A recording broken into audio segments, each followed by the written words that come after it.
Hello, I'm Stuart, and today we're just going to have a closer look at the new Nokia N97. We've unboxed it already as one of our previous videos, so today we're just going to open it up, turn it on, and get our first impressions. So at the back here, first thing to notice is here is the SIM tray. You have to get your finger under this small lip here to open it up, and with the SIM, see this small cut off corner here, you need to put that in that top right corner there. Slide that back in.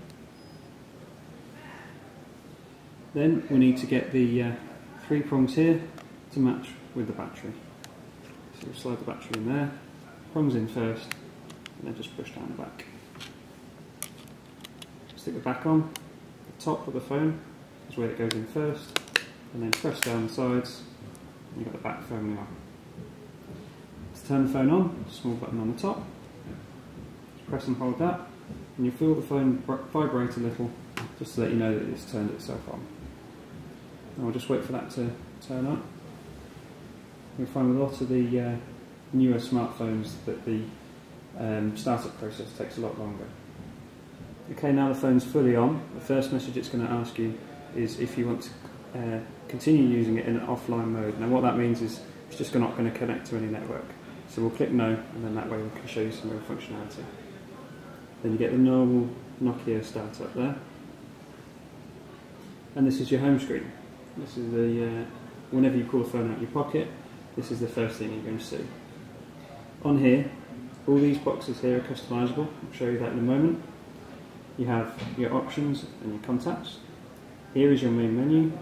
You receive a call, end a call, and this one here is the most important one. This is how you can get the numbers up, so you can dial. So if you hit that, you'll see the numbers come straight up. Now, one thing you'll notice is, as you start using it, as you type, the phone will slightly vibrate every time that you press the button. That's something you can turn off and on, but it does help you know that you've made that connection. We come back out. I'm just going to hit exit. And the touchscreen on this is quite easy to use. Even when picking something quite small, just one small tap and it's there. And you don't have to be amazingly accurate. It's quite good at picking up what you're doing. You can, if you have trouble with it, use this. And this will, the stylus will help you pick out smaller things. So we're just going to exit here. And this makes it a little bit easier. Some people like them, some people don't. Horses for courses. First thing I'll show you, after making a call, as we have done, is how to send a text. I'm going to press the menu button to get your main menu, and here you have messages. You can go to a new message, and then here you can either select someone from your contacts. So if we choose 2, it will then go to your contacts. So we're choosing test phone there, and now we want to type. Now the best way of doing it with this phone would be for you to then move the phone to one side. You'll notice the screen doesn't change until you slide the phone open to show the keyboard. Now the screen is now in landscape instead of portrait, and you have a full QWERTY keyboard at your disposal to type your message. So now I have a message and a recipient, and to send it, I just hit this envelope with the small arrows there showing it's sent, and that would send the message. Just going to close that and delete the message. That's it.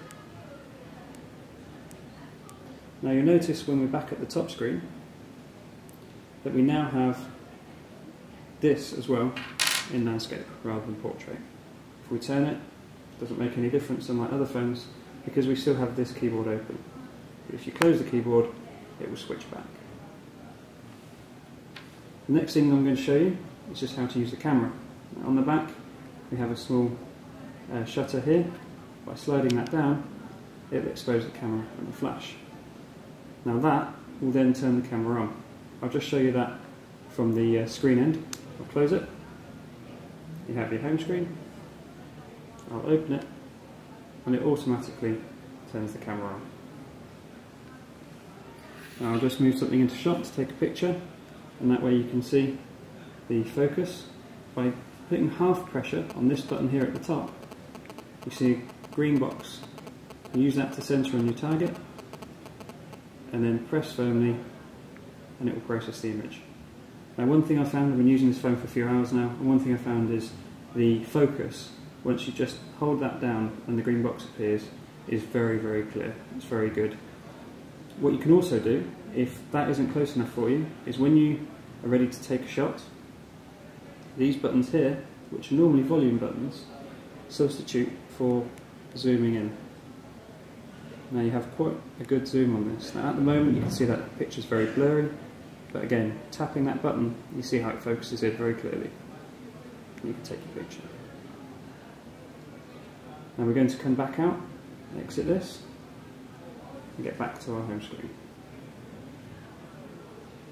From here, I'm just going to show you lastly how to play some music.